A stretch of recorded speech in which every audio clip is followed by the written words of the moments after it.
सैलानियों की आड़ में पॉर्न स्टार्स आ रहे हैं। दरअसल नग्न अवस्था में पशुपालक का यहां पर वीडियो बनाया गया, पर सोशल मीडिया पर वायरल होने पर हर कोई इस वीडियो को देखकर चिंतित है।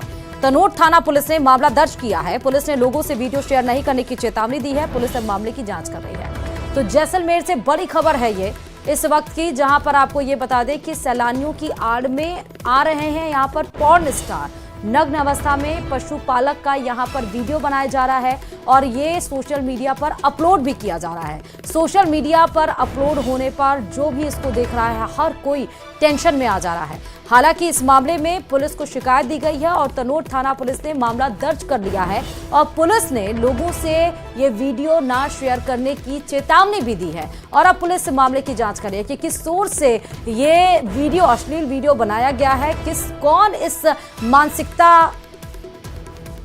का व्यक्ति है। ज्यादा और जानकारी के साथ संवाददाता सावलदान इस खबर पर जुड़े हैं। सावलदान, क्या जानकारी इस खबर के बारे में? देखिए, सरहदी जिले जैसलमेर में पर्यटकों के बीच में आए पॉर्न स्टार द्वारा सरहदी जिले के भेड़ बकरी चराने वाले एक बुजुर्ग को बहला फुसलाकर उसका अश्लील वीडियो बनाया। वो काफी हद तक सोशल मीडिया पर वायरल हो रहा है, जिसको लेकर जैसलमेर के पुलिस अधीक्षक सुधीर चौधरी द्वारा संज्ञान लिया गया। इस बात को लेकर गंभीरता बरती गई और हिंदू संगठन तमाम लोगों ने इस बात को लेकर विरोध दर्ज कराया। सोशल मीडिया प्लेटफॉर्म तमाम अधिकारियों से बात की कि आखिर ऐसे संस्कृति जुड़ा मामला है। सरहदी जिला जैसलमेर जो शांत जिला है, उस मामले में ऐसे वीडियो बुजुर्ग उस वीडियो को बहला फुसला कर बनाना एक निंदनीय है। इसकी निंदा की, जिसको लेकर एसपी ने निर्देश पर जो तनोट थाना है वहां पर ये मामला दर्ज किया है। इस मामले को लेकर लगातार पुलिस जांच करे और जैसलमेर के एसपी सुधीर चौधरी इस मामले को लेकर लगातार मॉनिटरिंग कर रहे हैं। जी ठीक है, बहुत शुक्रिया सावलदान तमाम जानकारी देने के लिए खबर पे। मुख्यमंत्री भजनलाल शर्मा सहित प्रदेश के विधायक सांसद केवड़िया टेंट सिटी में स्थित बीजेपी के प्रशिक्षण शिविर में शामिल हो रहे। सीएम ने आज सुबह गुजरात के केवड़िया स्थित नर्मदा रिवर फ्रंट पर मॉर्निंग वॉक की और इस दौरान केंद्रीय मंत्री भूपेंद्र यादव समेत कई विधायक भी उनके साथ रहे। वहीं सीएम भजनलाल शर्मा ने कल यहां केंद्रीय मंत्री जेपी नड्डा के साथ पावन नर्मदा नदी के तट पर स्थित मां नर्मदा के दैवीय स्वरूप के दर्शन पूजन कर अर्चना की है, मतलब पूजन अर्चन की है। और इस मौके पर सीएम ने मां नर्मदा से प्रदेशवासियों के लिए सुख समृद्धि और खुशहाली की कामना भी की है।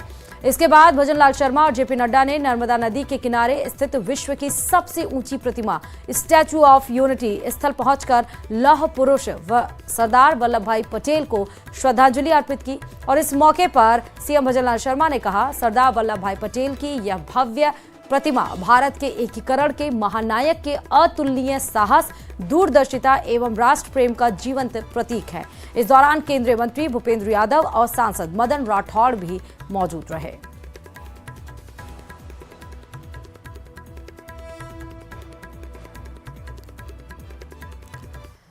राजस्थान बीजेपी अपने विधायकों और सांसदों को गुजरात के केवड़िया में गुड गवर्नेंस का पाठ पढ़ाएगी। कॉन्फ्रेंस में भाग लेने के लिए प्रदेश के लगभग सभी सांसद और विधायक गुजरात पहुंच गए हैं, लेकिन विपक्ष प्रशिक्षण के बहाने बीजेपी पर हमला बोल रहा है। सरकार से जवाब मांगा जा रहा है कि आखिर विधायकों और सांसदों को गुजरात में ऐसा क्या सिखाया जाएगा जो राजस्थान में नहीं हो सकता। देखिए इसी पर यह रिपोर्ट।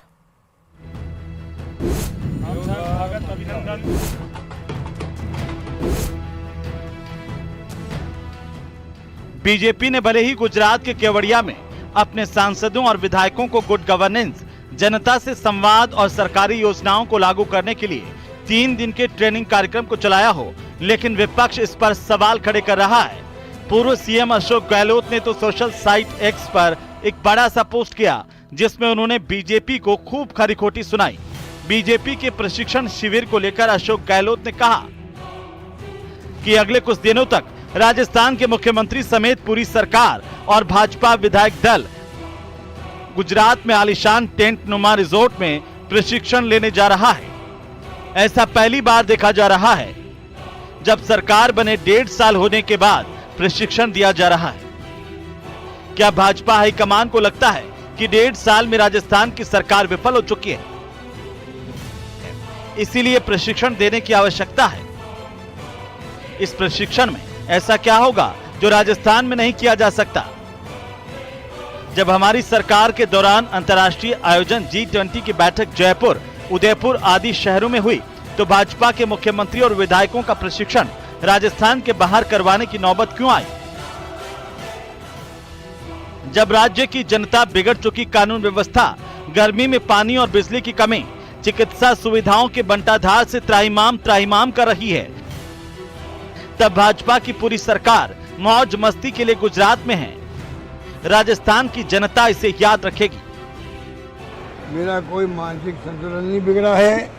मैं मुख्यमंत्री जी को, प्रधानमंत्री मोदी जी को विश्वास दिलाता हूँ, मेरा मानसिक संतुलन बिल्कुल नहीं बिगड़ा है। बल्कि गांधी जी ने तो कहा था कि मैं 125 साल जिंदा रहना चाहता हूँ। गांधी जी ने कहा था मैं 125 साल जिंदा रहना चाहता हूँ सेवा करने के लिए, और मैं कह रहा हूँ मैं कम से कम 100 साल जिंदा रहना चाहता हूँ राजस्थान प्रदेशवासियों की सेवा करने के लिए। जिसकी भावना इतनी बड़ी हो कि मुझे 100 साल तक सेवा करनी है, उसका मानसिक संतुलन हमेशा कायम रहेगा। ये मेरा कहना है मुख्यमंत्री भजनलाल जी को। सर, गृह मंत्रालय ने एडवाइजरी जारी। इतना ही नहीं, बीजेपी विधायक और सांसदों के प्रशिक्षण शिविर पर कांग्रेस के प्रदेशाध्यक्ष गोविंद सिंह डोटासरा ने भी तंज कसा। डोटासरा ने कहा कि बीजेपी का जो गुजरात मॉडल है वह जनता के हित का नहीं है। लेकिन जो हम देख रहे हैं इस 1.5 साल से, और जिस तरीके से रोजाना दुर्भावना पूर्वक लांछन लगाना, झूठ बोलना, हिंदू मुस्लिम करना, लोगों में नफरत फैलाना, ये जो बातें चल रही, क्या इसी की ट्रेनिंग देंगे कि और ज्यादा तेज करो? बट ये भी ठीक बात है अगर वो कोई अच्छे संस्कार वहां से लेके आए। लेकिन हमें शक इसलिए हो रहा है कि गुजरात में जो मॉडल है वो गुजरात का मॉडल जनता के लिए नहीं है। वो भारतीय जनता पार्टी की सत्ता कैसे बरकरार रहे, कैसे विपक्षी पार्टियों को खत्म किया जाए, कैसे कांग्रेस मुक्त और विपक्षी मुक्त जो है वो देश को बनाया जाए, ये मॉडल गुजरात से आया और गुजरात में ही है शायद। अब विपक्ष पर हमला होगा जो जाहिर है, जवाब भी दिया जाएगा। सरकार के मुखिया भजनलाल ने गहलोत के आरोपों पर करारा जवाब दिया। मैं उनसे कहना चाहता हूं कि आपकी इस मानसिकता को ठीक प्रकार से करिए। आप अपने मानसिक संतुलन को खो बैठे हैं। एक ऐसा व्यक्ति जिसने इस भारत को बनाने में, श्रेष्ठ भारत बनाने में अपना पूरा जीवन लगा दिया। राजस्थान की रियासत नहीं, देश की रियासतों को एक करके उन्होंने एक श्रेष्ठ भारत बनाने का काम किया। वहीं पूर्व नेता प्रतिपक्ष राजेंद्र राठौड़ ने पलटवार करते हुए कहा कि गहलोत साहब भूल गए हैं कि बाड़ाबंदी और प्रशिक्षण शिविर में क्या अंतर है। बाड़ाबंदी और प्रशिक्षण में क्या फर्क है? बाड़ाबंदी संगीनों के पहरों में हुई थी जब गहलोत सरकार अल्पमत में आ गई थी। उनके खुद की सरकार के उप मुख्यमंत्री उनको चेतावनी दे रहे थे, और ये प्रशिक्षण है। भारतीय जनता पार्टी एक समयावधि के बाद में अपने कार्यकर्ता, चाहे वो विधायक हो, सांसद हो, चाहे पार्टी के पदाधिकारी हो, इनका प्रशिक्षण करती रहती है। ये पार्टी विचारों के आधार पर खड़ी पार्टी है। हम एक मिशन के साथ काम करने वाले लोग हैं। हमारे मिशन में कितने मिशन तक हम पहुँचे, हमारी विचारधारा के आधार पर निर्णय कितने हमने किए, कितने और करने हैं। हम सुचिता की राजनीति करने वाले लोग हैं। राजस्थान के बीजेपी सांसद और विधायक गुजरात पहुंच गए हैं। सुशासन की पाठशाला में लोकसभा सांसद, राज्यसभा सांसद और विधायकों को 3 दिन की गुड गवर्नेंस की ट्रेनिंग बीजेपी देगी। सुशासन की पाठशाला में लोकसभा सांसदों, राज्यसभा सांसदों और विधायकों को 3 दिन के गुड गवर्नेंस की ट्रेनिंग दी जाएगी। लेकिन विपक्ष अलग अलग तरीकों से सरकार की इस कोशिश पर सवाल खड़े कर रहा है। Bureau report, news 18 Rajasthan.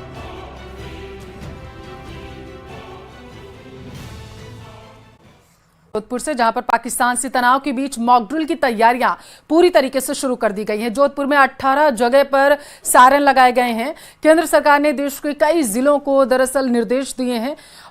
ये बड़ी खबर आपकी टेलीविजन स्क्रीन पर है।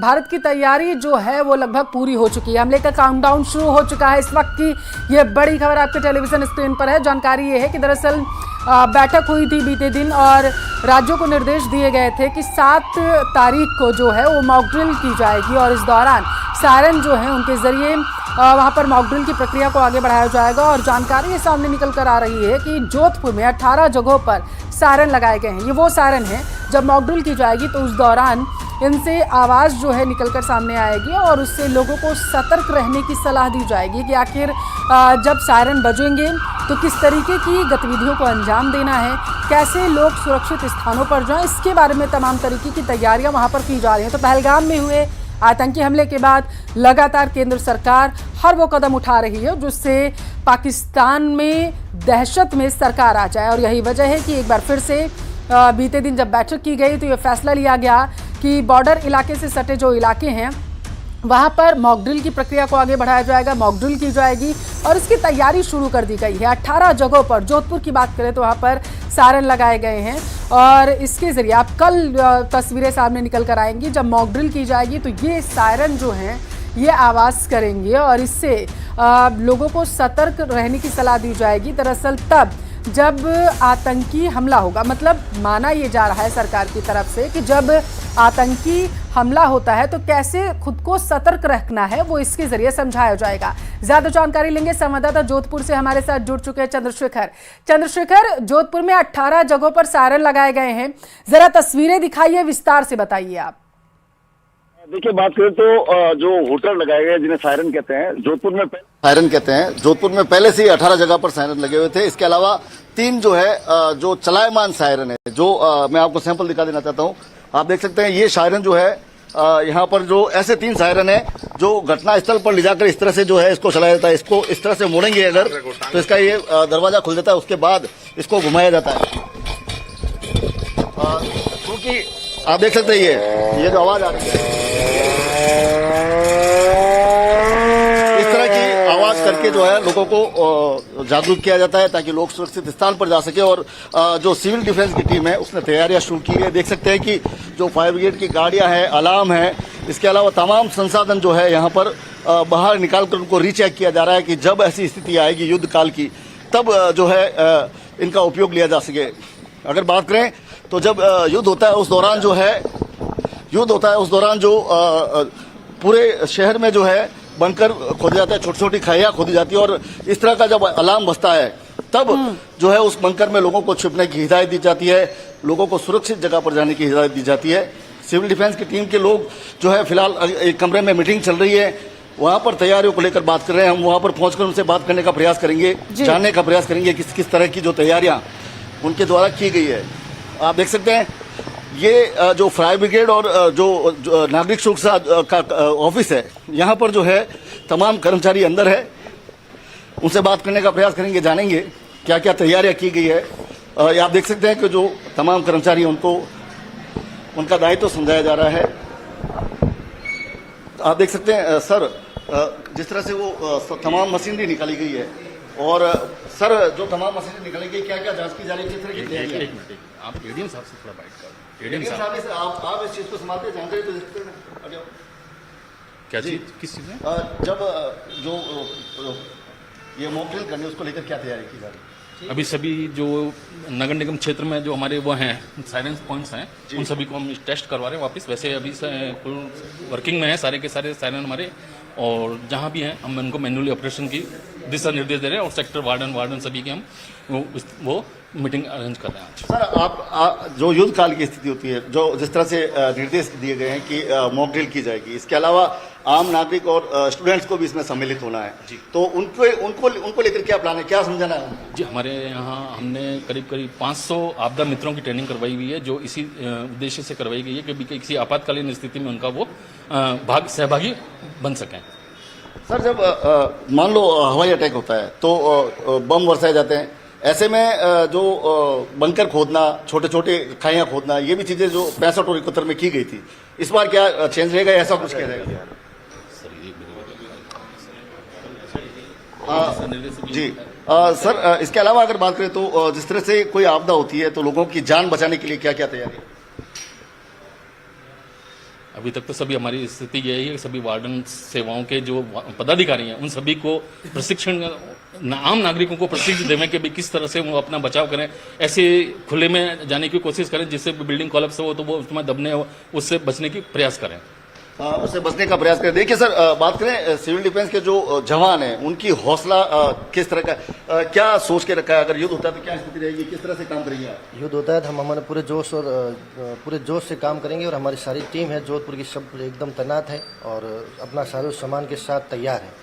कम से कम लोगों को जो है नुकसान झेलना पड़े, उसको लेकर आपका ध्येय रहा है क्या, किस तरह से तैयारी? सर, हमारे जोधपुर के अंदर सभी हमारे चेन बन रखा है। जोधपुर के अंदर हमारे वॉलंटियर्स है, हमारे जितने भी हर क्षेत्र के अंदर उनके हमारे चेन बना के संपर्क में हमारे, और वार्डन है, डिप्टी चीफ वार्डन है और वॉलंटियर्स है, हम उनकी चेन बना के सबको संपर्क सूचना दी गई है कि सतर्क रहिए और साजो सामान से हम अलर्ट है 24 आवर्स, चाहे दिन हो चाहे नाइट हो, हम हमारे वॉलंटियर के साजो सामान के साथ, रेस्क्यू वाहन के साथ हम तैयार रहेंगे। तो आपने वो हुटर देखा, इसके अलावा ये सिविल डिफेंस का जो है कंट्रोल रूम है, आप देख सकते हैं यहाँ से हॉटलाइन जो है जयपुर, रावतबाटा, कोटा से जुड़ी हुई है। इसके अलावा जो एक सभी लोगों को संदेश देने के लिए स्पीकर है, इसके अलावा जो मोबाइल लाइन है, सारी लाइनों पर जो है तमाम तैयारियां की जाती है। किस तरह से ये काम करती है उसको लेकर जो है बात करेंगे। सर, क्या क्या ये चीजें इनके बारे में महत्वपूर्ण तस्वीरें आपने चंद्रशेखर दिखाई हैं, हमें नजर बनाए